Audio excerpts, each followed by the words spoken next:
나이가 들수록 후회하는 날들이 많아진다고들 합니다. 특히나 돈과 관련된 후회가 가장 크다고 하죠. 여러분들은 지금까지 살아오면서 후회되는 지출이 있으신가요?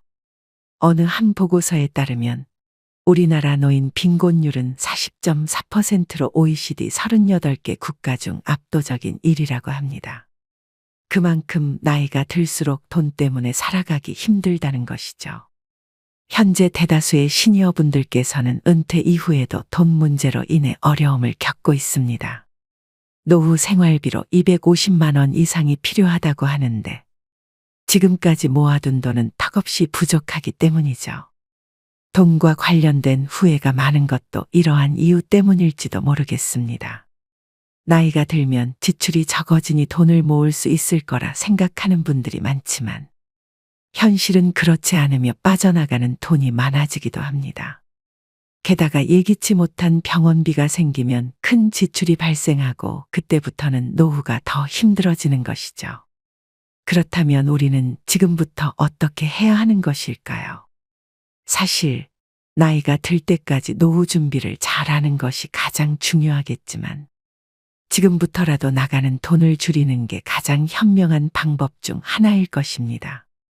그래서 오늘은 많은 70대 분들이 이야기하는 살면서 가장 후회되는 돈 씀씀이 5가지에 대해서 이야기해 보겠습니다. 오늘 영상을 끝까지 들으셔서 불필요한 지출을 피하고 지혜로운 삶을 사시길 바랍니다. 나이가 들어 가장 후회하는 지출 첫 번째는 경조사 비용입니다. 경조사 비용은 아무리 돈을 많이 모아두고 노후 준비를 잘했다고 하더라도 많은 사람들이 후회하고 아까워하는 지출 항목입니다. 특히나 지금은 연락조차 하지 않는 사람들에게 경조사 비용을 지출한 경우가 많다는 것이 현실이죠. 회사를 다니거나 사회생활을 하다 보면 많은 사람들을 만나기 마련입니다. 그렇게 맺게 된 인간관계 때문에 경조사에 참석할 상황이 많아지는 것입니다. 최근에 지인은 5월이 되자 알고 지낸 친구들의 자녀 결혼식이 줄줄이 이어지면서 4월부터 5월까지 경조사 비용만 100만 원이 넘게 나갔다고 합니다. 경제적으로 힘들다고 말하곤 했지만 6월에도 주말마다 경조사에 참석해야 한다며 큰 부담을 느끼고 있었습니다. 경조사 비용은 사회적 관습이자 의무로 받아들여지는 경우가 많습니다. 그래서 때로는 부담스럽고 불필요한 지출로 느껴지기도 하죠. 여러분들은 경조사 비용에 대해 어떻게 생각하시나요? 다행히도 많은 분들이 받은 만큼 돌려줘야 한다고 생각하시는 것 같습니다. 내가 10만 원을 받았다면 상대방에게도 똑같이 10만 원을 돌려줘야 한다는 것이죠. 이는 인간관계의 기본 예의라고 볼 수도 있습니다. 그러나 이러한 사람들과는 달리 많은 사람들에게 경조사 비용을 받아놓고 제대로 돌려주지 않는 사람들도 많습니다. 한 조사에 따르면 10만 원을 경조사 비용으로 지출했을 때 다시 돌아오는 돈은 평균적으로 6만 원 정도라고 합니다. 나가는 돈은 많지만 들어오는 돈은 적다는 것이죠. 인간관계라는 것은 언제 어떻게 변할지 모르는 것입니다. 오늘의 친구가 내일은 적이 될 수도 있고 연락이 뜸했던 친구와 경조사 때문에 다시 연락을 하는 것도 부담스러울 수 있습니다. 이런 다양한 이유로 내가 뿌린 돈만큼 다시 못 돌려받는 경우가 많을 수밖에 없습니다. 물론 그냥 축하의 의미로 10만 원 정도는 해야 하지 않겠냐고 생각하시는 분도 계실지 모르겠습니다. 하지만 한 조사에 따르면 50대 경조사 비용은 한 달에 평균 30만 원 정도라고 합니다. 이는 별다른 이유 없이 고정비로 30만 원의 추가 지출이 생긴다는 것을 의미하는 것이죠. 큰 돈이 아니라고 생각할지도 모르지만 30만 원을 꾸준히 모은다고 생각했을 때 결코 작은 돈이 아닌 것을 알 수 있으실 겁니다. 1년만 생각해도 360만 원이라는 큰 돈이 빠져나가는 것이죠. 이 돈을 노후를 위해 저축했더라면 10년이 지나면 3,600만 원이라는 큰 돈이 되는 것입니다. 그렇다고 해서 지금부터 아예 참석하지 말라는 이야기는 아닙니다. 그저 우선순위를 정해두고 꼭 필요한 경조사만 참석하면 된다는 것이죠. 가족들의 경조사를 1순위에 올려두고 그 다음에는 가까운 지인들까지만 참석해 보세요. 그리고 아직도 경조사를 많이 가고 계신다면 조금씩 줄여보시는 것도 좋습니다. 불필요한 인간관계를 늘리면 노후에 아무 도움도 안 되는 관계만 생길 뿐입니다. 최근에는 결혼식 비용도 많이 올라서 5만 원을 내면 오히려 참석하지 않은 사람보다 더 나쁘게 본다고 합니다. 그러니 차라리 가깝지 않은 사람들의 경조사에는 참석하지 않는 것이 노후에 후회하지 않는 가장 좋은 방법일 것입니다. 경조사에 대한 생각과 참석 기준을 다시 한번 점검해 보시고 더 현명한 선택을 하셔서 노후를 위한 준비를 차근차근 해나가시길 바랍니다. 나이가 들어 가장 후회하는 지출 두 번째는 다 큰 성인 자녀들을 도와주는 돈입니다. 자식들이 어렸을 적에 나가는 돈은 어쩔 수 없는 지출입니다. 내가 낳은 자식들을 내가 먹여 살리는 것은 당연한 것이겠죠. 그러나 성인이 되었는데도 불구하고 자식들에게 많은 도움을 주는 분들이 계십니다. 여러분 중에는 아직도 자식들에게 돈을 주거나 빌려주고 계신 분들이 있으신가요? 수많은 영상들이 자식에게 돈을 물려주거나 빌려주는 것을 경계해야 한다곤 하지만 부모로서 힘들어하는 자식을 보면 쉽지 않은 것이 사실입니다. 그러다 보니 자신의 노후를 챙기는 것보다 자식들을 먼저 생각하는 부모들이 많습니다. 실제로 한 조사에 의하면 부모 품에서 떠나지 않고 살아가는 30대, 40대가 65만 명이나 된다고 하니까요. 자식들도 취업을 못하느라 힘들지만 부모들은 그 자식들 뒷바라지하느라 노후에도 힘들 수밖에 없습니다. 또 다른 조사에 따르면 자식들이 스스로 독립할 때까지 도와주는 바람에 자신들의 노후 준비를 하지 못한 사람들이 점점 늘어나고 있다고 합니다. 노인 빈곤율이 가면 갈수록 올라가는 원인 중 하나이기도 하겠죠. 그러나 나이가 들수록 자식들을 도와주는 것보다 자신의 노후를 챙기는 것이 중요합니다. 더 이상 자식들이 부모를 챙겨주는 것을 기대하면 안 되기 때문이죠. 예전에는 부모가 자식을 키워주면 자식들은 부모를 부양하는 것이 관례기도 했습니다. 부모가 자신을 먼저 챙기는 것보다 자식들을 먼저 챙겨준 것에 대한 감사함 때문이었죠. 그러나 요즘 자식들은 부모는 부모대로 살고 자식들은 자식대로 살기를 바라는 경우가 많습니다. 이기적으로 보일 수도 있겠지만 사회적으로도 어쩔 수 없는 게 현실이죠. 사회에 나가서 월세를 내야 하기도 하고 학자금 대출부터 결혼자금까지 생각하면 부모까지 부양하기란 쉬운 것이 아닙니다. 심지어 월급만으로는 요즘 사회에서 절대로 자기 집은 꿈도 못 꾸기도 하니까요. 결혼하면 또 자식들도 부모들에게 손주를 안겨주곤 하는데 손주를 키우느라 부모를 부양할 힘이 남아있지 않기도 하죠. 옛말에 내리사랑은 있어도 치사랑은 없다는 이야기도 있습니다. 그러니 지금부터라도 자식들을 위해 돈을 사용하는 것보다 노후를 준비하는 것이 중요할 것입니다. 자식을 성인까지 키워주셨다면 이제는 조금 더 자신을 위해 살아가 보세요. 여유가 있어서 지원해 주는 것은 괜찮을지언정 자신의 노후가 대비되어 있지 않은 상태에서 자식들에게 지원을 하게 된다면 나중에 자식들이 부모를 짐처럼 생각하게 될지도 모르는 일입니다. 따라서 자식들에게 무조건적인 지원보다는 자신의 노후를 위한 준비를 우선시하는 것이 좋겠습니다. 자식들이 독립할 수 있도록 도와주는 것은 중요하지만 그것이 부모님의 노후를 희생해서는 안 된다는 점을 명심하시기 바랍니다. 나이가 들어 가장 후회하는 지출 세 번째는 명품과 같은 사치품입니다. 여러분들은 명품에 대해서 어떻게 생각하시나요? 나이가 들어서 명품 하나 정도는 가지고 있어야 된다고 생각하는 분들이 정말 많습니다. 그러다 보니 모임에 가면 다들 꼭 하나쯤은 명품을 가지고 있습니다. 평소에는 아까워서 잘 가지고 다니지도 않다가 사람들과 만날 때만 값비싼 것들을 가지고 나오는 것이죠. 물론 돈에 여유가 있는 분들은 하나씩 장만하는 것도 나쁘진 않다고 생각합니다. 명품은 자신에게 주는 선물이라는 말이 있듯이 정말 고생해서 노후 준비가 완벽하다면 하나쯤 사도 전혀 무리가 없겠죠. 그러나 나이가 들어 노후 준비가 되어 있지 않을 때 가장 후회하는 지출이 바로 명품이나 사치품에 사용한 돈이라고 합니다. 주변 사람들의 눈을 의식해 하나씩 마련한 것이 가장 후회되는 것이죠. 실제로 명품들이 우리에게 가져다 주는 이득은 거의 없습니다. 남에게 부러움을 산다고 한들 나에게 실질적인 이득되는 것은 전혀 없는 것이죠. 물론 그 순간 잠깐은 부러움을 한눈에 받아 기분이 좋을지도 모르겠습니다. 그러나 그 기분은 오래가지 않을 뿐더러 오히려 허영심만 채워줄 뿐입니다. 예전에 해외에서 다음과 같은 실험을 한 적이 있습니다. 똑같은 가방인데도 불구하고 하나는 10만 원짜리라고 하였고 다른 하나는 200만 원짜리라고 이야기했죠. 모든 내용들이 똑같고 다를 게 하나도 없는 가방들이었습니다. 참가자들에게 동일한 가방을 주었지만 가격만 다르게 이야기한 것이었죠.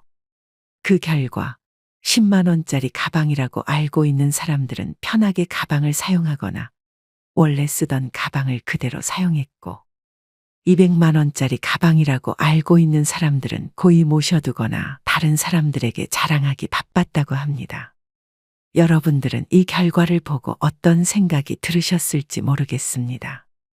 저는 이러한 결과를 보고 명품은 아무런 의미가 없다는 생각을 하게 되었죠. 차라리 명품을 살 돈으로 외모를 꾸미는 데 사용하고 자신의 건강을 위해 사용하는 것이 더 좋을 것입니다. 나이가 들어 후회하지 않으려면 주변의 시선을 의식하여 사치품을 사는 것보다 실질적으로 자신에게 도움이 되는 지출을 하는 것이 중요합니다. 건강한 몸과 마음을 유지하고 노후를 준비하는 것이야말로 진정한 명품인 삶을 살아가는 길이 아닐까요? 앞으로의 지출을 다시 한번 점검해 보시고 더 현명한 선택을 통해 풍요롭고 만족스러운 노후를 준비하시길 바랍니다. 나이가 들어 가장 후회하는 지출 네 번째는 자격증에 사용한 비용입니다. 많은 분들이 나이가 들어 노후를 대비하고자 자격증을 준비하는 분들이 정말 많습니다. 노년의 자격증 하나쯤 있으면 돈을 벌기 수월하다는 이야기를 듣고 학원에 등록하는 분들이 많죠. 그러나 이러한 학원들 중 대부분은 자신의 배를 불리기에 급급한 경우가 많습니다. 오히려 자격증들은 실제로 큰 도움이 되지 않는 경우가 많은 것이죠. 게다가 그 자격증을 가지고 있더라도 많은 곳에서 경력이 있는 사람을 원하는 경우가 많습니다. 자격증을 가지고 있으면서 나이도 젊은 사람이 더 유리한 것이 현실인 것처럼 말이죠. 그러다 보니 아무리 자격증을 한두 개 가지고 있다고 해도 나이가 들어 새로운 직업을 구하는 것이 쉽지 않습니다. 그럼에도 불구하고 학원에서는 큰 비용을 내고 자격증을 따라고 권유하는 경우가 많죠. 이러한 이빨린 말에 속아 넘어가서 많은 분들이 큰 지출을 해서 자격증을 따고 후회하는 경우가 많습니다. 그렇다고 모든 학원이 그렇다는 것은 아닙니다. 실제로 도움이 되는 자격증도 있습니다. 예를 들어 아파트 경비와 같은 일자리를 구할 때 전기와 관련된 자격증이 있으면 실제로 도움이 되는 경우가 많습니다. 그 외에도 도움이 되는 자격증들도 정말 많이 있죠. 하지만 오로지 돈만 생각하며 시니어분들에게 이상한 자격증을 추천하는 학원들도 많습니다. 사람들이 많이 따지 않는 자격증이라며 가지고만 있으면 돈이 된다고 말하죠. 그러나 그러한 자격증들은 대부분 인기가 없고 취업이 어려워 많이 따지 않는 경우가 많습니다. 인기가 없는 데에는 이유가 있는 것입니다. 이빨린 소리에 속아 넘어가서 비싼 돈을 내며 학원에 등록하는 것은 조심하셔야 합니다. 만약 노후에도 일자리가 필요해서 자격증을 따고 싶으시다면 반드시 좋은 학원을 잘 알아보시는 것이 중요할 것입니다. 노후를 준비하는 데 있어서 가장 중요한 것은 신중함입니다. 자격증이 정말 필요한지, 그 자격증이 실제로 도움이 될지, 그리고 해당 학원이 믿을 만한 곳인지 잘 따져보시기 바랍니다. 잘못된 선택은 큰 후회로 이어질 수 있으니 충분히 고민하고 결정하시길 바랍니다. 자격증도 그중 하나일 뿐 다양한 방법으로 자신의 노후를 준비하는 것이 필요합니다. 현명한 선택으로 더 나은 노후를 준비하시길 바랍니다. 나이가 들어 가장 후회하는 지출 5번째는 보험이나 은행 상품입니다. 많은 분들이 보험금이 뭐가 후회하는 지출이냐며 반드시 필요하다고 생각하실 겁니다. 제가 생각하기에도 보험은 필요한 제도라고 생각합니다. 그러나 세상에 나쁜 보험은 없을지언정 틀린 보험은 존재한다는 이야기가 있습니다. 예를 들어 비싼 명품백과 수납이 많은 일반 가방이 있다고 가정해 보겠습니다. 많은 분들에게 선택하라고 한다면 비싼 명품백을 선택할 것입니다. 그러나 만약 여행을 갈 때 필요한 가방을 선택해야 한다면 당연히 수납이 많은 일반 가방을 선택하게 될 것입니다. 명품백은 여행을 갈 때 크게 필요 없는 가방이 될 테니까요. 보험도 이와 마찬가지라고 생각합니다. 맞지 않는 보험을 위해 지출을 계속한다면 필요 없는 것을 사고 있는 것이나 마찬가지인 것이죠. 자신에게 맞는 보험을 가입해야 절대로 후회하지 않습니다. 아는 지인 중 한 달에 300만 원을 버는데 항상 돈에 쪼들려 사는 분이 있었습니다. 처음에는 도대체 왜 그렇게 힘들게 살아가는지 이해가 가지 않았죠. 별다른 큰 지출과 저축을 하지 않는데도 힘들어하길래 확인을 해보니 보험비로만 한 달에 100만 원이 넘는 돈을 사용하고 있었던 것입니다. 종신보험부터 해서 사망보장, 건강보장 등등 각종 다양한 보험을 들고 있었습니다. 알고 보니 주변 지인이 보험 설계사였던 것이죠. 우리 주변에는 이렇게 심심치 않게 보험을 많이 드는 사람들이 있습니다. 그러나 젊을 때나 나이가 들어서나 이렇게 많은 보험이 필요하지는 않습니다. 꼭 필요한 것만 들면 되는 것이죠. 필요 없는 것들까지 전부 가입하게 되면 노후 생활비를 마련하는데 큰 걸림돌이 될지도 모릅니다. 또한 은행 상품도 마찬가지입니다. 예전에는 은행 직원이 아무것도 모르는 노인을 대상으로 특정 상품을 가입하도록 유도하고 그 노인은 막대한 손실을 본 사례가 뉴스에 나온 적도 있습니다. 그만큼 나이 든 사람들을 대상으로 위험한 상품에 가입시키려는 사람도 많다는 것이죠. 물론 훌륭한 은행 직원분들도 많으시겠지만 이런 사람들도 있으니 특히 주의하셔야 합니다. 직장인들이 가장 후회하는 지출 중 하나가 보험금이라는 이야기도 있습니다. 수많은 지인들이 모두 보험 판매업을 하고 있나 착각이 들 정도라고 하죠. 하나둘 들어주는 보험 때문에 가랑비에 옷 젖는 줄 모르고 지출이 늘어난 분들도 많습니다. 목돈을 마련해야 하는데 당장 생길지도 모르는 병 때문에 보험비에 너무 많은 지출을 하게 된다면 노후 준비에 큰 타격을 입을지도 모릅니다. 따라서 보험을 가입하실 때는 꼭 필요한 것만 신중하게 선택하시기 바랍니다. 그리고 은행 상품 역시 충분히 알아보고 가입하셔야 합니다. 자칫 잘못된 선택이 큰 후회를 남길 수 있으니 신중하게 판단하고 결정하는 것이 중요합니다. 노후를 대비해 꼭 필요한 지출만 하시고 불필요한 지출은 줄여 더 풍요롭고 안정된 노후를 준비하시길 바랍니다. 지금까지 나이가 들어 후회하는 지출들에 대해 말씀드렸습니다. 여러분들은 나이가 들어서 가장 후회되는 지출은 무엇인가요? 경조사 비용, 성인 자녀 지원, 명품과 사치품, 자격증 준비 비용, 그리고 보험과 은행 상품에 이르기까지 많은 분들이 노후에 후회할 수 있는 지출 항목들입니다. 이 모든 항목들은 잘못 관리하면 노후 준비에 큰 걸림돌이 될 수 있다는 것을 다시 한번 기억하셨으면 좋겠습니다. 인생은 한 번뿐입니다. 우리가 지금 내리는 선택들이 우리의 미래를 결정합니다. 이제는 과거의 실수를 교훈 삼아 더 현명한 선택을 할 때입니다. 후회 없는 노후를 위해 지금부터라도 신중하게 계획하고 자신의 삶을 더욱 풍요롭게 만들어 가세요. 노후를 준비하는 것은 나 자신을 위한 투자이며 지금의 작은 선택들이 모여 더 큰 행복을 만들지도 모르는 것입니다. 여러분 모두가 건강하고 행복한 노후를 맞이할 수 있도록 지금부터라도 자신의 삶을 소중히 여기고 더 나은 선택을 해나가셨으면 좋겠습니다. 여러분의 삶은 아직도 많은 가능성과 희망으로 가득 차 있습니다. 용기와 지혜를 가지고 앞으로 나아가시길 바랍니다. 지금까지 오랜 시간 시청해 주셔서 감사합니다. 인생의 소리꽃이었습니다. 행복하세요.